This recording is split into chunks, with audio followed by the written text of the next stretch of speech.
Well, hello and welcome to another edition of Health Solutions with Shawn and Janet Needham, where Team Needham discusses everything healthcare.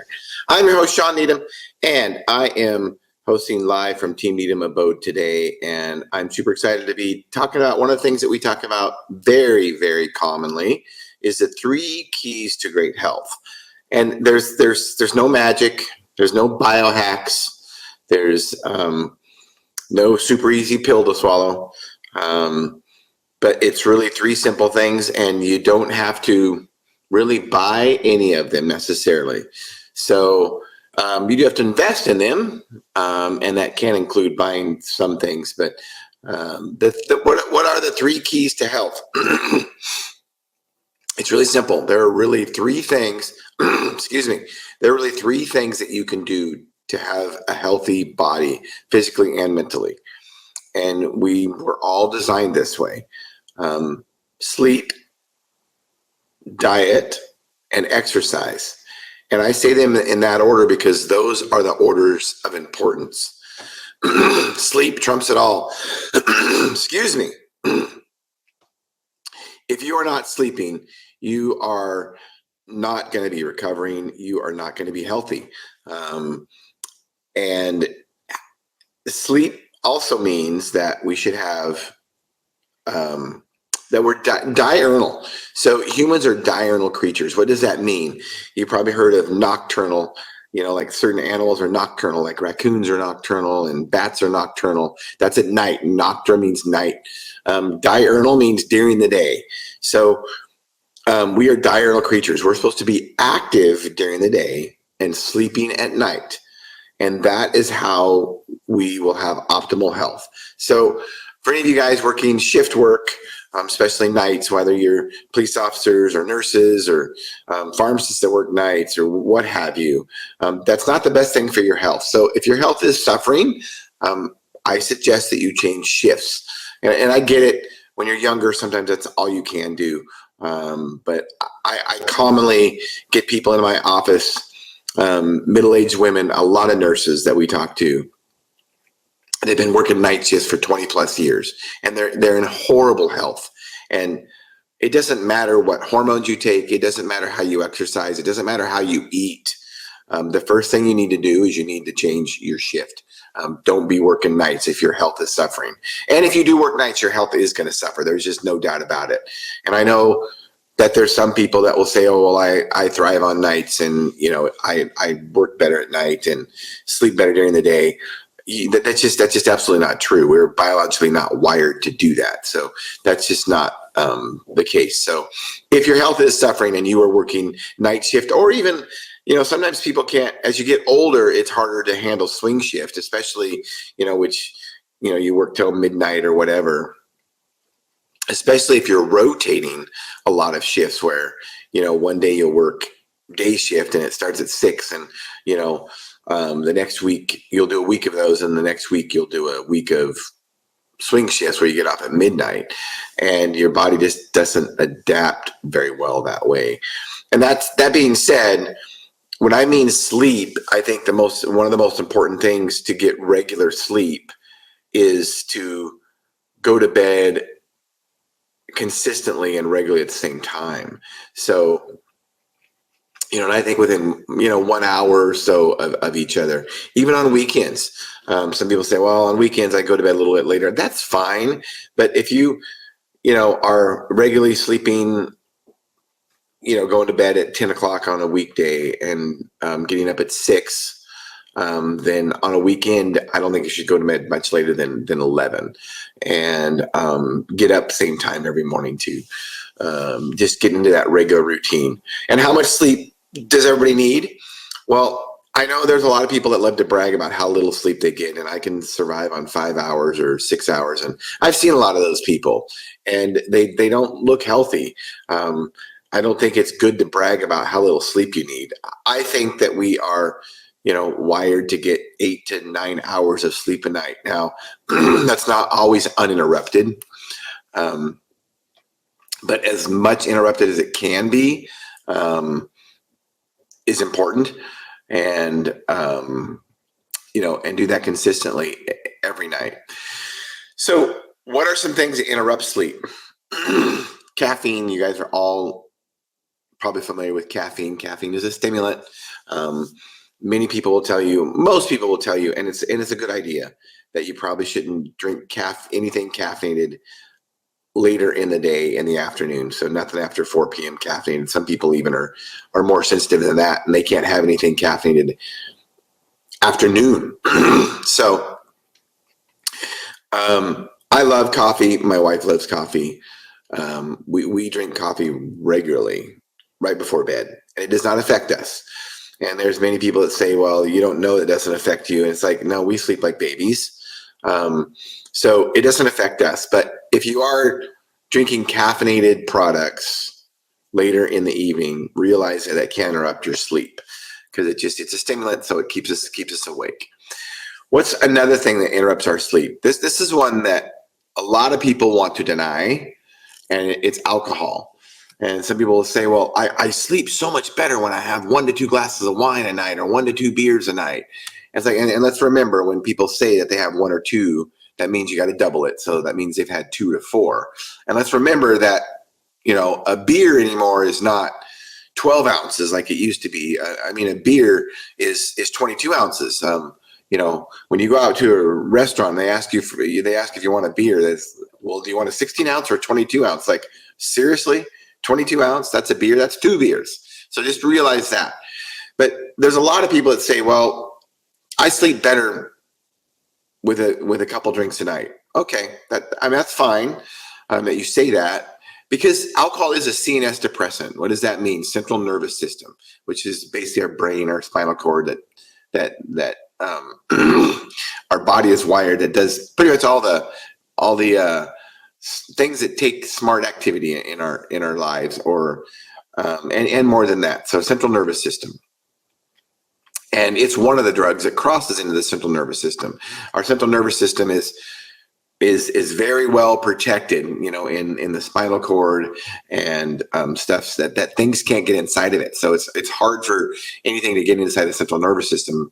But certain drugs do. Alcohol is one of them, and that's why it causes you to be drowsy, and it causes you to slur your speech, because it gets into your brain, it gets into your central nervous system.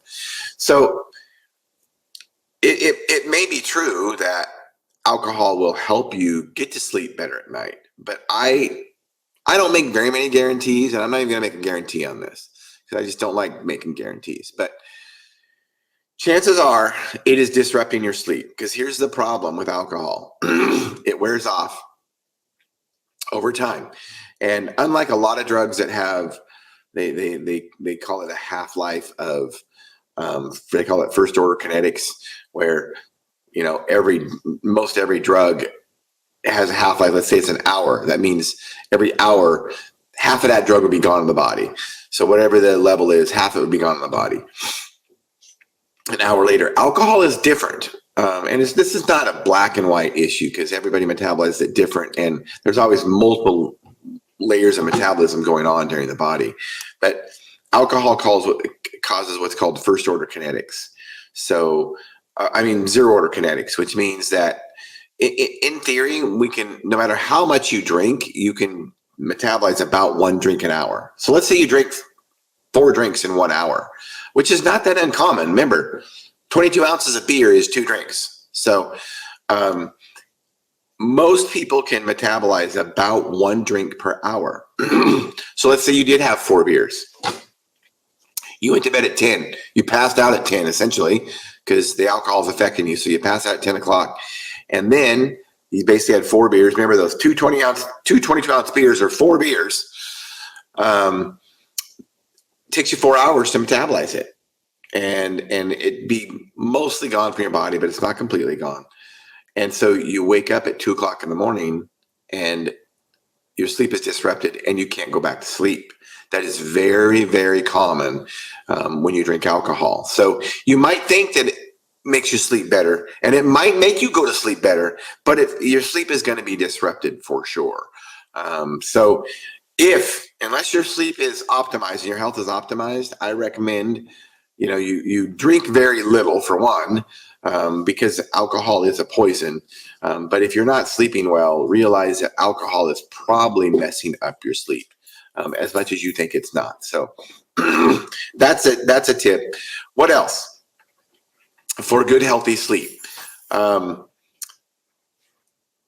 know if you read a lot about it or you do a lot of research about it, Matthew Walker has a good podcast on sleep, and he talks about depth of sleep, duration of sleep, consistency of sleep.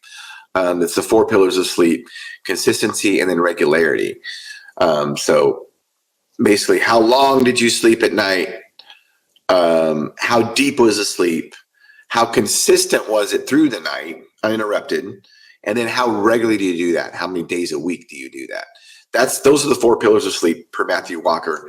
Great podcast on it. I highly recommend it. But there's some people that will, or when you research sleep, they'll talk about pets and sleep. A lot of people have cats or dogs that they sleep with, and yes, I'm not gonna lie. Pets are definitely interrupted to your sleep. You may or may not know that, but they do. They interrupt your sleep. We have a cat, and we used to have 2 cats, and one of the cats passed away. And when that one cat passed away, our cat refused to sleep. The cat that was alive refused to sleep in the laundry room where we kept our cats anymore.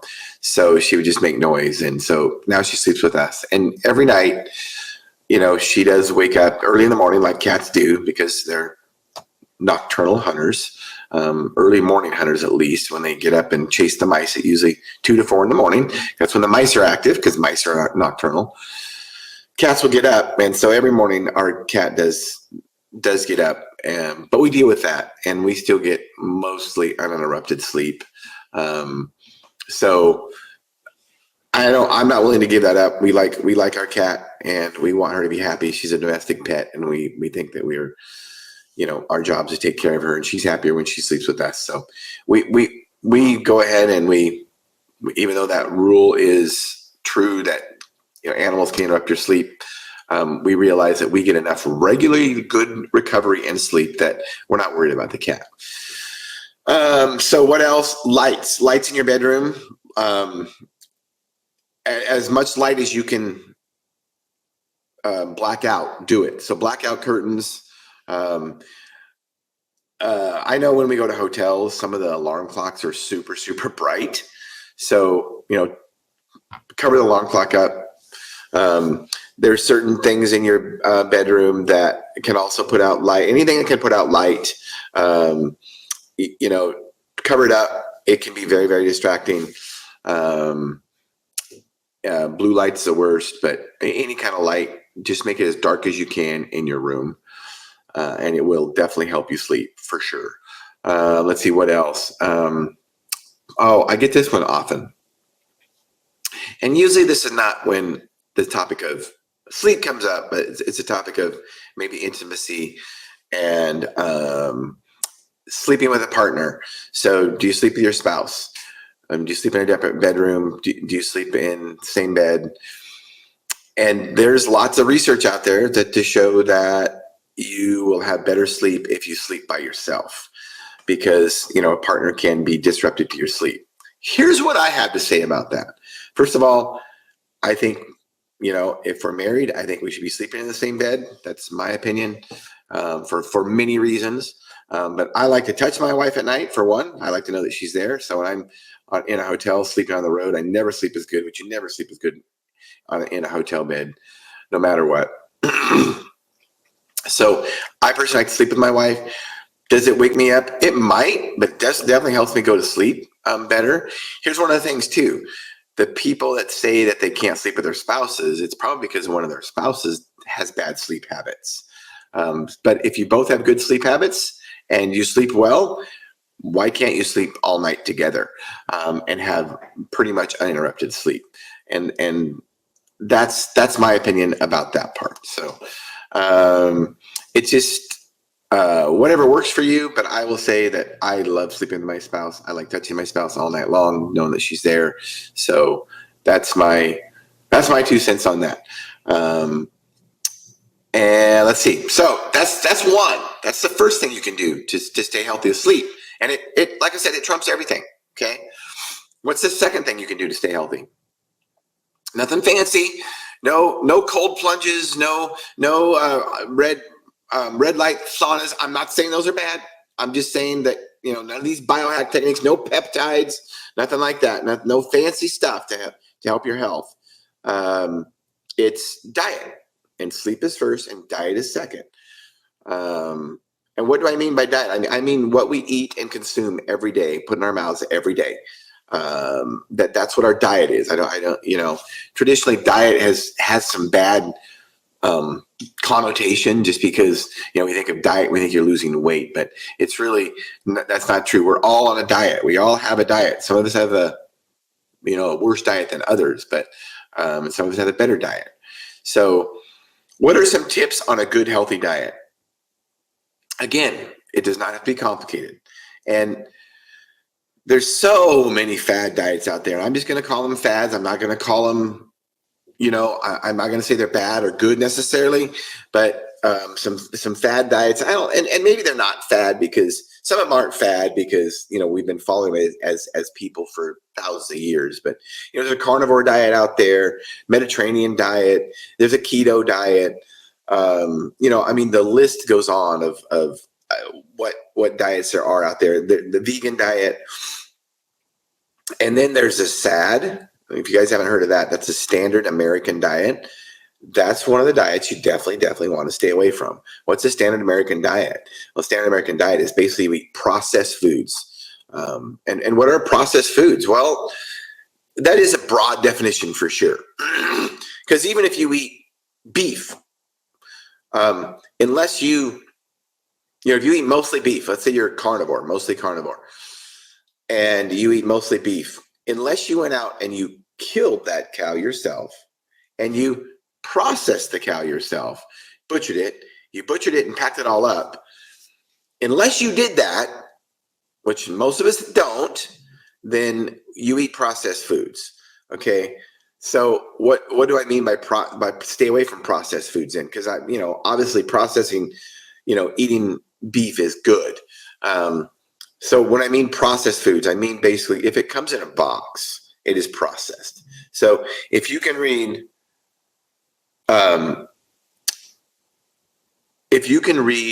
the package and it has, ingredient list and all that kind of stuff, it's probably a processed food. And think about that. When you buy a head of lettuce, does a head of lettuce have ingredients on it, or how many calories it is? Or when you buy apples, does that, no. When you buy a bag of potatoes, does that? No. When you buy a beef at the store, which we don't buy beef at the store, we buy it from a butcher, but a local farmer, does it have the calories on there? I mean, it does a lot of times. But if you buy it in the one from the butcher section, they usually don't. So that's non-processed stuff. So stuff that doesn't have an ingredient list listed on it, and the number of calories and servings and all that. So stay away from processed stuff. Okay, here's another tip. If it doesn't rot, don't eat it. Okay, so think about that box of let's just say a TV dinner. Do they rot? No, they stay in the freezer for years and years and years at a time. So that's probably not something good to eat. So what if you took a steak? And I'm not sure about TV dinner. If you took a TV dinner out and you thawed it and left it uncovered, would it eventually rot? Maybe eventually, but my guess is there's tons of preservatives in there and it's not gonna rot very fast. Now, what is rotting? Rotting is literally when mold grows on something, so a fungus or bacteria. And those, that's how mold, fungi, and bacteria survive, is they eat other things, right? They grow on other things, and that's what they consume. Well, so if they're not able to, if there's preservatives, that kill off bacteria and fungus, because that's literally what preservatives do. They prevent mold and fungus, which are in the same category, and bacteria from growing on something. And that's what the preservatives do. And they would prevent like protozoa and stuff too, which is in a different kingdom. But so if mold and bacteria cannot grow on this stuff, how good is it going to be for us? Can we assimilate it as nutrients? Probably not, or not very well. So if it doesn't rot, don't eat it. That's a good tip. And that's just also a tip that if you do that, you're eating mostly whole foods. So does that mean that you can eat bread? Yeah, it does. Because bread will rot. It will mold, right? Most breads, not all breads, because they have so much preservatives in them. Ezekiel is a great one, but you have to put it in the freezer, because if you don't put Ezekiel bread in the freezer, if you leave it out at room temperature for one day, it'll start molding. Maybe I'm exaggerating one day, maybe, but you look back in history when, our parents and our grandparents baked bread. When they baked that bread from scratch, I mean, if you left it out for a few days, of course, it never lasted more than a day. For one, they were small loaves and you're feeding a big family. But it molded within a few days because there was no preservatives in it. So just realize that. So, and I don't necessarily think bread is, carbs get such a bad rap. I don't necessarily think bread is what's killing us. Should you eat a loaf of bread every day? No. But I don't think that's what the problem is. I mean, humans have survived on leavened bread for thousands of years without any problems. It wasn't until the last 50, 60 years that we've started having problems. And that's just because we have access to too much of it, in my opinion. So what are some other tips? If it doesn't rot, don't eat it. Don't drink your calories. What does that mean? It literally means don't drink your calories. So we talked about alcohol already disrupting your sleep. There's just another reason to not drink alcohol. It has calories in it.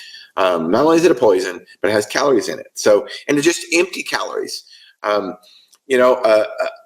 beer, a 12-ounce beer, I believe most of them have about 150 calories. Think about that. So if you drink those 4 beers a day, because remember, 2 22-ounce beers is 4 beers a day, you're drinking 450 calories. Just empty, let's see. No, I'm sorry, you're drinking 600 if you drink 4 beers. You're drinking 600 calories a day, empty calories, okay? 600 calories in just beer alone. Most sedentary Americans need about 1,200 calories a day to sustain themselves. So if you're drinking those 2 big beers a day, half your calories are going to beer. So now you only have 600 calories to as a margin. You better use them wisely or just not drink. Same thing with soda. Most sodas have about 112-ounce can of Coke or Pepsi have about 150 calories in them. So, but remember, nobody drinks a 12-ounce can anymore. They all drink a 20, what do they come in? 20-ounce bottles or whatever. And you drink a few of those a day. So if you're drinking the caloric ones, then, you're consuming 600 or so calories of just soda. Same thing as the alcohol. Now you only have, if you're sedentary, you only have 600 calories to left to burn. And remember, calories are, even though I think for weight loss, calories in, calories out, I believe that's kind of true, but it's a lot easier to make your calories. When you eat good, healthy foods, it's just a lot easier to eat less calories. So another thing about drinking your calories, smoothies. There's many people, this craze of smoothies and what's that one thing called, like the juicing diet and stuff. And I'm not saying they're necessarily a bad diet. I mean, because here's one of the things, no matter what diet we talk about, going back to the SAD diet, the standard American diet, if you change to a juicing diet or a vegan diet or a carnivore diet, you changed any diet other than the SAD diet, sure, you're going to lose weight and be healthier because you're eating like crap in the first place. So, but don't say it's a diet that just miraculously saved it. It's like you're eating a bad diet in the first place. So, smoothies, I don't like them because, people think they're so healthy and you'll talk to women that are having a problem losing weight and you'll go through their daily routine. Well, how do you start your routine? Well, I start it really good. I eat healthy. I eat a smoothie every morning for breakfast. Oh, okay. What do you put in that smoothie? Well, I mean, all healthy stuff. So I put some chia seeds in there. I put a scoop of whey protein in there because, I want to maximize my protein. And I put some Greek yogurt in there because Greek yogurt is good. I put a scoop of peanut butter in there. And then I put an apple, and then I put a banana, and I put some berries in there. And then I put some kale in there. And I'm like, okay, great. You're only up to about 600 calories now just in drinking a smoothie, and I'm being conservative, probably. That's one of the problems with drinking your calories, especially, I shouldn't say especially, but kind of especially in smoothies, because you can load a smoothie up with stuff. Think about that. You can crush a banana. You blend a banana up, you blend an apple up, you blend those berries up, you blend all this stuff up. It's easy to drink it. But how many people could eat a banana and an apple in one sitting? I mean, seriously, after one apple, I'm kind of done unless I'm super hungry. So be careful with smoothies. You can really, really add a lot of calories to them. I mean, even if it's healthy stuff going in there, because that healthy stuff ends up, the process of masticating, like chewing our food, that's actually, that's actually work. And there's some, it's work in itself. And there's some evolutionary things to shut our intestinal system down, our hunger system down by the process of chewing. So if you just drink calories, you're not going to shut that system down. So you'll be constantly hungry. Don't drink your calories. Just remember that. Try to eat whole foods as much as possible, and don't drink your calories, and you'll be a lot better off. So the other diets, carnivore, vegan, keto, I don't think sticking strict to those are as important. I mean, unless you're really, really trying to lose weight, or you're trying to, and even that depends, because everybody's so different. I think in general, if it doesn't rot, don't eat it, and don't drink your calories, and you'll be much, much better off. And just don't eat out of a package. And you'd be surprised how much better off you can do. It's a lot less expensive. Don't buy the lie that eating healthy is expensive. That is absolutely not true. A pound of chicken is like $2.50. Most people cannot eat 1 pound of chicken. But think about what junk food is. A pack of, I don't even know, we don't buy them, but a pack of like Doritos, a big thing of Doritos, I'm guessing they're $4 or $5. And I know that most people, I included, so I don't buy them. I could eat one big bag of Doritos and not even stop. So eating healthy is not expensive. Don't buy the lie. And even that being said, you either pay now or you pay later. If you want your health to get you want your food to get expensive and your health to get expensive, just wait until you're sick. Wait until you're really sick, when you're 50 years old and you're in a wheelchair, and then we'll see how expensive eating healthy is. Last but not least, exercise. Commonly when Jen and I are talking to people, they'll say, well, I'd like to be healthier, and, I know you guys are inspiring, and, but you exercise so much, you ride your bike so much, and you guys exercise so much, and I just don't want to do that. And it's like, you know what? There's an old saying that's true no matter what. You cannot exercise your way out of a bad diet. You cannot. You absolutely cannot. I've tried before. You still have to eat a good diet no matter how much you exercise. Now, the more you exercise, maybe the worse you can eat. And when I say worse, that's a very broad term. If you're drinking liters of soda a day, you're not going to exercise your way out of that. Even if you can caloric wise, it doesn't mean it's healthy for you. So, and there are some people that exercise a lot and they eat a crappy diet. I think usually it catches up with them. They can do that when they're younger, but usually it catches up with you. So you can't exercise your way out of a bad diet. So what should you do with exercise? I believe that we're meant to be strong and fast, okay, as humans. So kind of like the diet thing, let's think about what our ancestors did. What did our ancestors do? Did they use a microwave? Did they have freezers? Did they have refrigerators? No. So mostly they ate more whole food, straight from the garden, straight from whatever they hunted. Think about what they did. That's another reason why, if you think red meat, if people tell you red meat is bad for you, I mean, think about what our ancestors did thousands of years ago, and they thrived. So there's no way red meat can be bad for us. That's ridiculous. So what did our ancestors do? They moved all day. Excuse me. They moved all day long. So we're meant to move. They lifted things too. They lifted lighter things all day long, and then every once in a while they might lift something heavy. They didn't lift heavy all day long, So I think the more we can simulate that, the better. So we need to be fast and strong. Our ancestors had to walk to gather. They had to run to hunt at times, walk a lot to hunt, but also run at times to hunt. And there were times when they did hunt a bigger animal, they had to lift something really heavy. So I think we should simulate that. That means we should be moving all the time. Not all the time, but you get it. Because remember, I already talked about sleeping much of our time, which is important. So as strength training is very important. Most of us don't work at jobs anymore where we lift things all day long. I mean, you think about some of the jobs that guys used to do.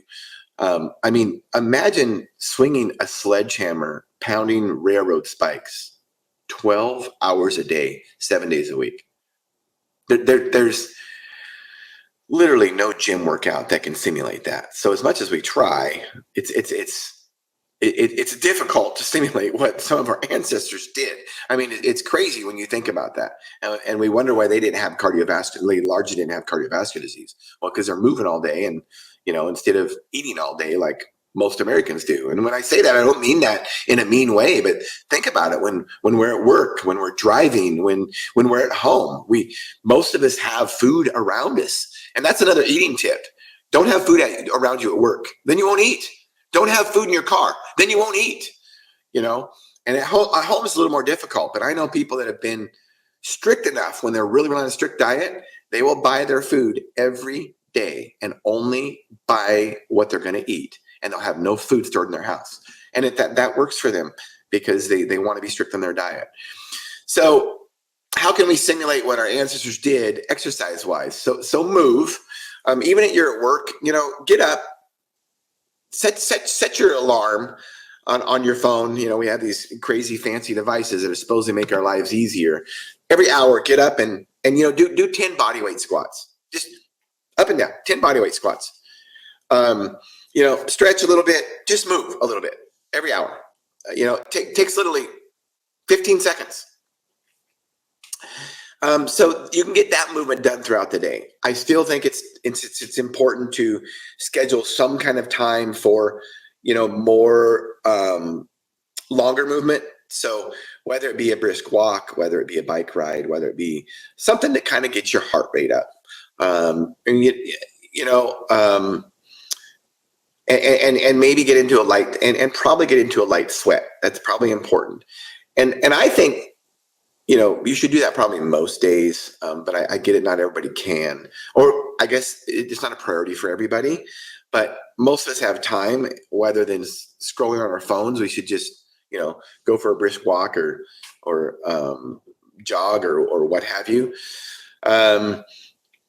So incorporate that into everyday movement into every day. And then I think you should be doing some kind of strength training. Remember, lifting heavy things, some kind of strength training at least 3 days a week.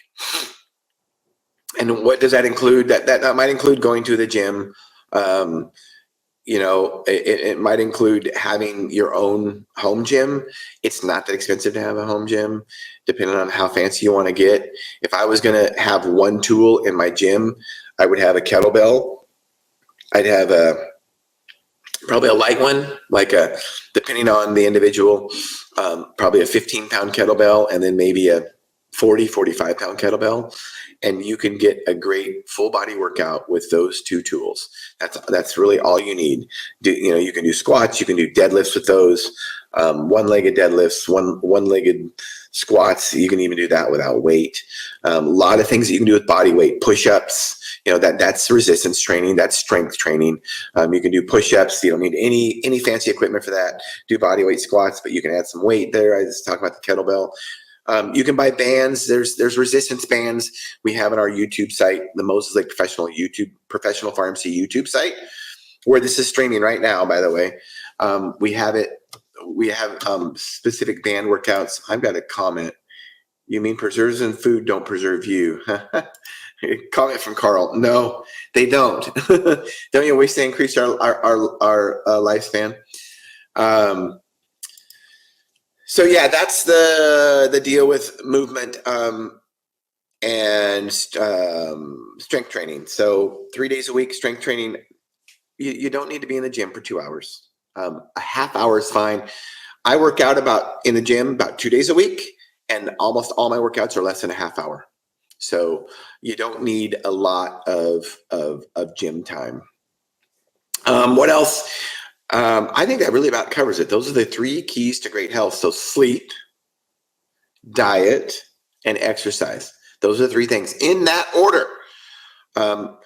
Maximize the first 2 before you maximize the last one. Seriously, because you can't exercise your way out of those bad sleep or bad diet.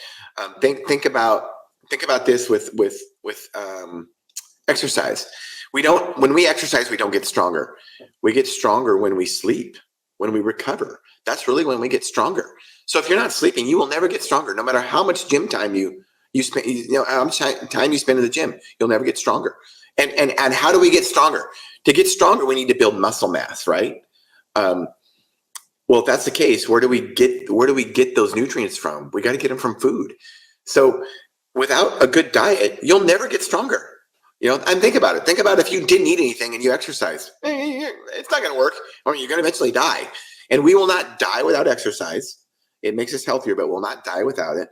We will die without food. And usually it takes about 3 weeks without food. Most of us, we're good at storing energy. So we would die in about 3 weeks without food, and we die in 3 days without sleep, because you go into psychosis. So that's how important to remember. That's how important those things are. We'll die without sleep before we'll die without food. So, well, my time is up. As always, we thank you for listening and watching.